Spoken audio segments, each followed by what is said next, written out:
This is Nightly Business Report with Bill Griffith and Sue Herrera. Alphabet soup. Google's parent beats earnings estimates, but sales come in lighter than analysts expected, and shares initially sink. Tough questions. Boeing CEO faces shareholders and answered questions, trying to regain the trust that has been shaking in some following a pair of deadly crashes. And knockoff nightmare, how one Shark Tank entrepreneur American dream turned into a bad dream after her product got copycatted in China. All that and more tonight on Nightly Business Report for this Monday, April 29th. And we do bid you a good evening, everybody, and welcome. The S&P 500 hit yet another all-time high today, and we will have more on that in a moment. But first, we are heading into the busiest week of this earnings season. And after the bell tonight, we got results from one of the biggest companies of all, Google parent Alphabet. The company, after hitting a 52-week high during the session, initially took a hit tonight after its quarterly report showed revenue missed expectations. Here are the numbers. Alphabet earned $11.90 a share, more than $1 better than expectations. But here was the problem. Revenue was more than $36 billion for the quarter, but that was just about $1 billion below estimates. And with that, the shares initially sold off after hours tonight. Josh Lipton digs a little deeper for us. $25.7 billion. That was one big number in Alphabet's report. It refers to Google Properties revenue, and it was up 17%. But Aaron Kessler of Raymond James notes that did miss what the street wanted to see in the quarter, and he says that explains some of the disappointment here, because as Kessler reminds us, that segment does reflect core search and YouTube ad revenue growth, and it's the highest margin part of their business. Still, Kessler remains an Alphabet bull for now, because he says it still boasts strong growth given the company's size and opportunities in areas like cloud computing and self-driving cars. For Nightly Business Report, I'm Josh Lipton, San Francisco. Let's turn now to Brent Thill for more on Alphabet's mixed results and what it might mean for the stock going forward. He is a senior technology analyst over at Jefferies. Brent, nice to have you here. Welcome. Thanks for having me. So revenue was a miss. As a matter of fact, it was the slowest rise in 3 years. But you have rated in the past the stock a buy. After this report, do you still feel that way? We do. It's one quarter. I think what was difficult this quarter was both EMEA, Europe, Middle East and Africa, and the U.S. came in below. Asia did fine. And you saw growth rates in those two regions growing over 20% in the past. They dipped into the mid to high teens, and that was a bigger deceleration than we all thought. Google is the only company in tech that doesn't really provide a lot of guidance. So these are numbers that we all set as the analyst community. We don't get a lot of color. So part of this, too, is that we're effectively, as analysts, trying to put the best foot forward in terms of our estimates, but we don't have any color from the company. So I think that's also a byproduct of Google not giving great color. And they've always had that policy of not giving a lot of color going forward. But you had to admit that was quite a decline in growth rates for ad sales, for in the YouTube division especially. Ruth Porat, the CFO, specifically cited YouTube's problems there, and you've had Amazon eating into some of this advertising growth online. So is this an anomaly for one quarter, or is something else going on here? Well, it's one quarter, so we'll say it's an anomaly. We think there's definitely a general trend. You've seen good Facebook numbers. You saw great Amazon numbers. You've seen the rest of tech do very well. So what I would say is that if there's one takeaway, Google's been the worst of all the companies we cover. Everyone else has been phenomenal in terms of the numbers. And you look at the overall economy, it's exceptional right now. So you look at low unemployment, the consumer demand. Prices are going up across multiple sectors that we cover. So the backdrop is very healthy. So, yeah, I would say that there are a couple of product changes they made. Perhaps there were some sales execution issues in Q1. But, again, it's hard to take one quarter and call it a trend. Google's trend line has been pretty good with the numbers.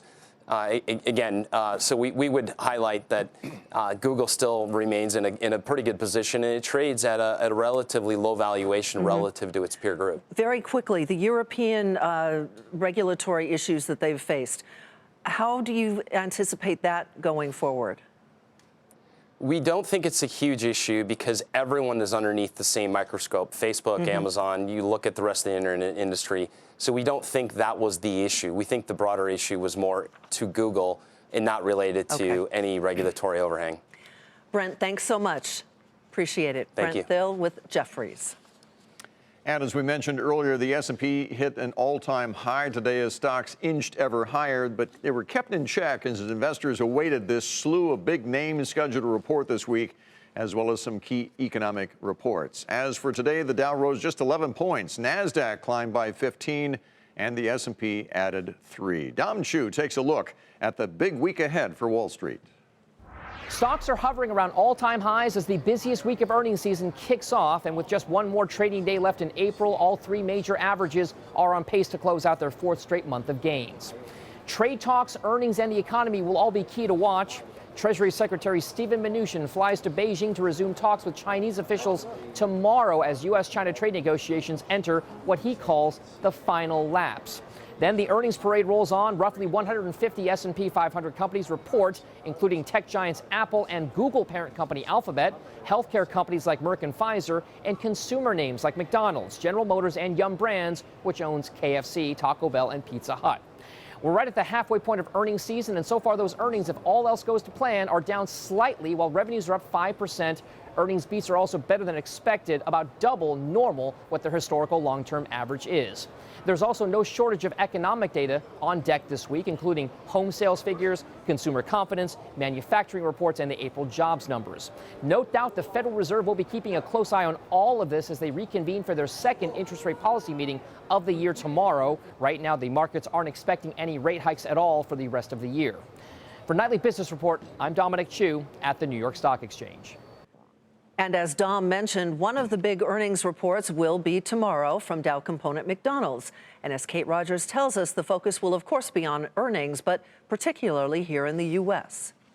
The fast food giant has been leaning heavily into technology as part of its strategy called the Velocity Growth Plan, which includes digital and delivery, as well as its experience of the future, modernizing and updating its restaurants with kiosks and even table service in some locations. Analysts are eager to hear if the updates are paying off in the face of fierce competition, as players try to outdo one another on both value and menu innovation and strategy. It's still a competitive market, still a lot of discounting, and companies obviously has a lot of initiatives in place. And really, that's the takeaway for me is how effective these strategies, the delivery, digital ordering, kiosk, how effective have those things been? McDonald's also made two other tech investments last month. The first in Dynamic Yield, which is its largest acquisition in 2 decades. It'll help to customize the drive-thru experience. And a second in Plexure, which powers the McDonald's app in 48 countries outside of the U.S. The Street is keen to hear how these investments will be put to work. What's McDonald's blueprint for putting this all together with the technology, and what kind of expectations can we expect from these initiatives? Finally, any changes to the menu will be in focus. The company recently announced it's trimming its menu and doing away with its signature crafted burgers to focus instead on its Quarter Pounder line. For Nightly Business Report, I'm Kate Rogers. Now to Boeing. The company held its annual shareholders meeting in Chicago today, where it told investors and reporters that it is working hard to regain the public's trust. Yolande Mui has details for us. Boeing CEO Dennis Muilenburg delivered a mea culpa today for the hundreds of lives lost on Boeing planes in the Ethiopian Air and Lion Air crashes. I can tell you that both of these accidents weigh heavily on us as a company. I've had the privilege of working for the Boeing company for 34 years. And we know that lives depend on what we do. He said his company owns this mistake, and it's making steady progress to getting the planes back in the air. But Boeing didn't provide any updates on when that might happen. Southwest and American Airlines are expecting the planes to be back in service by the end of August. Some analysts say that's too optimistic. We look at the month of September as the earliest possible practical date for a return to service, and there are a lot of unknowns there. One unknown: how much training pilots will need on the new plane's updated safety systems. Some pilots are reportedly requesting mandatory simulator training. Boeing says it believes that should be optional, with the required training being done online instead. The company must also submit a fix to federal regulators for the faulty MCAS system that was a common link in the 2 crashes. And it's talking to airlines about the possibility of compensation for revenue lost because of the grounding. We're going to be working very closely with our airline customers and with the FAA and with regulatory authorities around the world as we finish up the certification process on the software update and have safe re-entry into service. We're going to be diligently doing that airplane by airplane with our customers. I think getting it back up and flying is obviously a key step in rebuilding confidence. Meanwhile, Boeing is facing a new lawsuit from the families of victims of the crashes, alleging negligence, failure to warn, and civil conspiracy. Those 6 minutes will forever be embedded in my mind. I was not there to help them. I couldn't save them.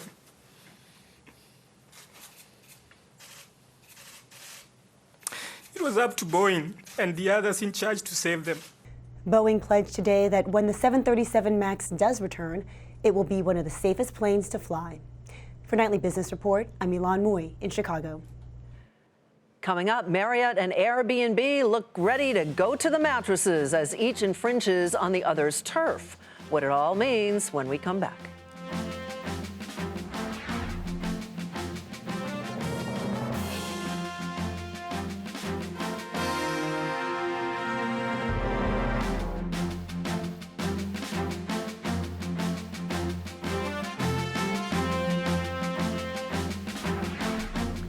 Back on Friday, we told you about Amazon touting one-day shipping for all of its Prime members, and now Walmart may have just upped the ante, and retailers are taking note. Courtney Reagan takes a look.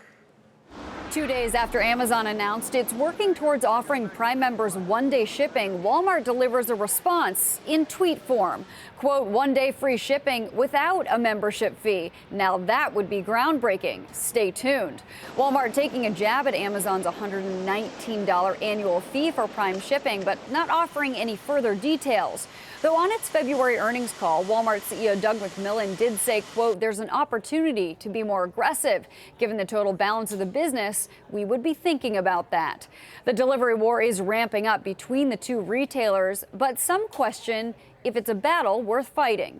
Walmart's got to do this if Amazon does. They can't give Amazon market share just because their delivery's not as fast.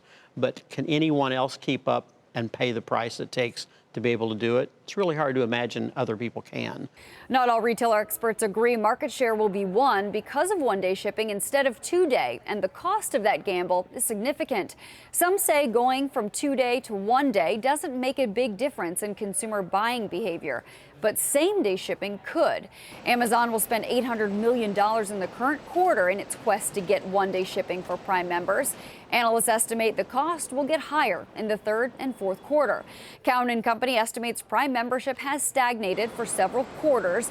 The online behemoth may be looking for ways to add value to retain and attract members in the U.S. With so little detail, analysts can't reasonably estimate what Walmart may have to spend to cut its two-day shipping time in half. And while the retailer doesn't disclose its shipping costs, it has said losses from the digital business will be higher this year than last. A key question is how and if Walmart's 4,500 U.S. stores will play a role in making one-day shipping a reality. If the cost equation makes sense, the store locations could make speed easier, with 90% of the U.S. population within 10 miles of a Walmart store. While Target has stayed relatively quiet since Amazon's announcement, it too could be close to one-day shipping, with its 35,000 item restock program already doing next-day shipping out of stores in 60 metro areas for $2.99. And its Shipt program offering same-day delivery for a $99 annual fee. One thing analysts agree on, the ultimate winner of the war will be the consumer. For Nightly Business Report, I'm Courtney Reagan. Burger King's Impossible Whopper isn't enough to help its parents' earnings. And that's where we begin tonight's Market Focus. The fast food chain said a test of a plant-based burger went well and hopes to sell it nationwide by the end of the year. But the parent company Restaurant Brands had weaker than expected earnings as sales from its Tim Hortons chain fell. Today, the stock was down nearly 1.5% to $65.50. Spotify posted better than expected results with revenue rising 33%. The company also hit a milestone with 100 million subscribers paying for its premium service. But monthly active users dropped. Shares were down a fraction to 138.14. Costco hiked its dividend by 14%. Costco also plans a share buyback of up to $4 billion. Today, shares were up a fraction to $244.28. Amazon is starting to post new job openings and lease new office space at its HQ2 in Virginia. The world's largest online retailer says it's on track to create 400 jobs at their new campus with plans to start in June. That is several months ahead of the initial planned October launch. And today the stock was down a fraction to 1938.43. Sprint and T-Mobile announced today that they are pushing back their merger deadline to the end of July. Both companies had hoped to complete the $26 billion deal today, but neither the FCC nor the Justice Department has approved it yet. In fact, the head of Justice's antitrust division told CNBC today that he hasn't made up his mind yet about whether or not to okay that deal. At the close of trade, today Sprint was unchanged while T-Mobile was up nearly 1%. And then after the bell tonight, Yum China posted better than expected same-store sales. The fast food restaurant company beat Wall Street's revenue estimates, helped by KFC, whose sales were up by 5%. The stock was volatile in initial after-hours trading tonight. Call it a case of role reversal. Marriott and Airbnb venturing into the specialty of the other. Deirdre Bosa explains. Home-sharing startup Airbnb is opening hotels, and the world's largest hotel chain, Marriott, is renting homes. Each giants in their own industries, Airbnb and Marriott are making major moves onto each other's territories.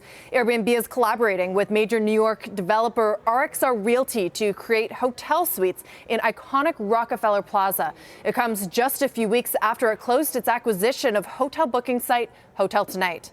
Meanwhile, Marriott is reportedly getting ready to take on the U.S. home-sharing market, using its European pilot program as a blueprint. Airbnb CEO and co-founder Brian Chesky says Marriott's move is validation of his business. So to tell me that the largest hospitality company, traditional hospitality company in the world is looking at this space, I think is a huge testament to what we've done, to the market we're in. We've had about 500 million guest arrivals. So I think it's just more a validation than anything. The convergence between the two comes as Airbnb is expected to pursue an initial public offering next year. Airbnb wants to diversify its offerings for higher-end and business travelers, while Marriott may be looking to get into the home-sharing business before an IPO helps Airbnb strengthen its position. But it's a major reversal for both companies. Marriott CEO Arne Sorensen has criticized Airbnb for flouting regulations, and a year ago called home sharing a fundamentally illegal business. It will now have to navigate those regulations as it moves into the space. Airbnb has said that its community-based culture is a major driver of its success, but its rapid expansion around the world has come under fire for clogging cities and contributing to rising home prices. As it moves into hotels, it will be further challenged to keep its brand identity. For a Nightly Business Report, I'm Deirdre Bosa. By the way, news of this potential role reversal between Marriott and Airbnb had little impact on hotel stocks today. Shares of Marriott, Hilton, Hyatt, they were all down a fraction. But how could things play out as hotel giants like Marriott move into the home rental market and Airbnb take on the hotel chains? This is Dara Kerr. She covers the on-demand economy for CNET, joining us tonight. Dara, thanks for joining us. Hi, thanks for having me. I understand Airbnb's strategy. I mean, you can only grow the peer-to-peer business so much. You got to broaden the platform beyond that. But what's in this for Marriott? Why are they doing this? Yeah, for Marriott, it seems like they are trying to make sure Airbnb, as Airbnb leaks into its business, is trying to make sure that they can also move into Airbnb's style of business. You know, Airbnb is the huge behemoth in this arena with more than 6 million rentals, so it says, around the world, and Marriott is a lot smaller. How successful, therefore, do you think Marriott will be? They do have a membership and loyalty program, which is quite large. Will that help them compete against Airbnb? That definitely could be helpful. You know, their loyalty program and the people who use them definitely try and go to pick Marriott hotels when they go on vacation. They like the concierge service, the gyms, and that kind of stuff. And we don't know a lot about Marriott's plan, but we do know that it's trying to do this kind of morphing between a home rental along with those services that hotels offer. You think other hotel chains will follow Marriott's suit, and what does that do to Airbnb? They've already faced many headwinds in the past, a lot of regulations by localities trying to cap their growth rate as well. What happens if you get more and more hotel chains getting into this business? Yeah, well, I think Airbnb still has its core service where, you can get a cabin in the redwoods or, a castle on an island. And I think it will tend to go more in that direction with these more luxurious kind of rentals. I don't know how much longer we're going to see these rooms and, a co-op with a bunch of people. But, yeah. What about the consumer? It sounds like this is going to be a win for the consumer. Is that the way you read it? Yeah, I definitely see this as a win. It's less of a monopoly. There's more options for consumers. Those people who want the hotel kind of what they get, they're getting what they know. Right. And they can still go to Airbnb and get those cabins and castles. Cabin in the Woods Cabin sounds in the pretty good right It now. does, yeah. Derek Kerr with CNET. Thanks for joining us tonight. Thank you. Up next, a warning for entrepreneurs on how your great idea can be knocked off. One environmentally friendly straw is now fighting imposters.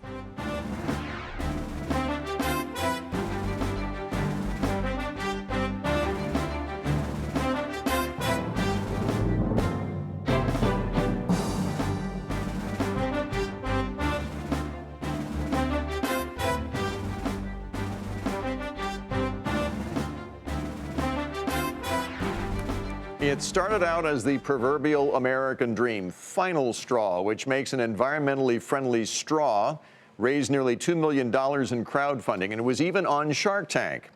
But the dream turned into a nightmare unfolding across the globe in China. Andrea Day has our story. This is Final Straw, the world's first collapsible, reusable, totally badass straw. A totally badass idea. A straw designed to save the planet and set to make millions. Emma Cohen and co-founder Miles Pepper even pitched the idea on Shark Tank. Not in my wildest dreams could I have ever have thought that we would have done anything like that. While attorneys worked to secure patents and trademarks for the invention, the team launched their idea on crowdfunding site Kickstarter. We were just hoping and praying to sell enough straws that we wouldn't have to make them ourselves. But the little straw went viral. Within 48 hours of launching the Kickstarter, we raised over $200,000. And it didn't take long before backers shelled out nearly $2 million in funding. But as the cash rolled in, backers weren't the only ones taking notice. You can just, where'd it go? It went here to factories in China who were ready to rip off her big idea. It took us about 9 months to create the tooling, get the product ready to manufacture. They were able to do it in a matter of weeks. She had no clue anything was brewing overseas until she spotted fakes for sale online at major retail sites and phony websites that even ripped off images of her dog Burrita. These straws sold like crazy. All the time we get return requests to our customer service for fake products, and people think that they bought it on our website. On the site Alibaba, we found plenty of listings for what looked like Final Straw knockoffs. This factory saying, ready to ship to the United States for just $1 a straw. And the description looks familiar. Totally badass. Totally badass straw. We reached out to a woman listed as a contact for the factory, but she declined to speak with us. We sent a team from CNBC's Beijing bureau to Shenzhen, China. It's just outside of Hong Kong and where other companies are listed on Alibaba. The team discovered at least one was not at the address shown online. We tracked down a manager for another business advertising the straw online. He agreed to talk only by phone. He admits the idea for the straw that's being made at his factory came from a crowdfunding site online. Bruce Chin is a product designer in China and says even his own work has been ripped off by local factories. Without the Chinese patent, you probably will be copycat. We went to Kickstarter's headquarters in Brooklyn to see what advice they give new creators. It depends on the product, but if you're coming to Kickstarter to raise funding, you probably want to have all of your protection in place before you launch. That is very important. You know, once you launch, your product is out there in the world. We scheduled an interview with Alibaba, but the Chinese e-commerce site canceled just hours before and sent us a statement saying in part, protecting the IP of rights holders around the world is critical to our business. We remove any IP infringing listings, period. Rights holders can enforce their IP rights outside China, U.S. patent rights on our cross-border platforms. After we contacted the online retailer, Alibaba began helping Final Straw, including removing fake listings. I know that this has taken millions of dollars from our bottom line. For Nightly Business Report, I'm Andrea Day. And tomorrow, Andrea looks at the role social media plays in these knockoffs. And finally tonight, what a debut. We told you last week that Disney's Avengers Endgame could break box office records. Well, the haul was even better than expected. The movie brought in more than $350 million domestically this weekend, a record, and nearly $1.25 billion worldwide, also a record. Endgame was also responsible for 90% of the movie tickets sold in the U.S. And speaking of records, shares of Disney hit an all-time high today. And before we go, final look at the day on Wall Street. One record, the S&P hit one. The Dow was up 11 points, NASDAQ up 15. The S&P added 3 points as we get ready for a lot more earnings. Absolutely. It's great to be back together again. Good to have you. That's it for us tonight. I'm Sue Herrera. Thanks for joining us. I'm Bill Griffith. See you tomorrow.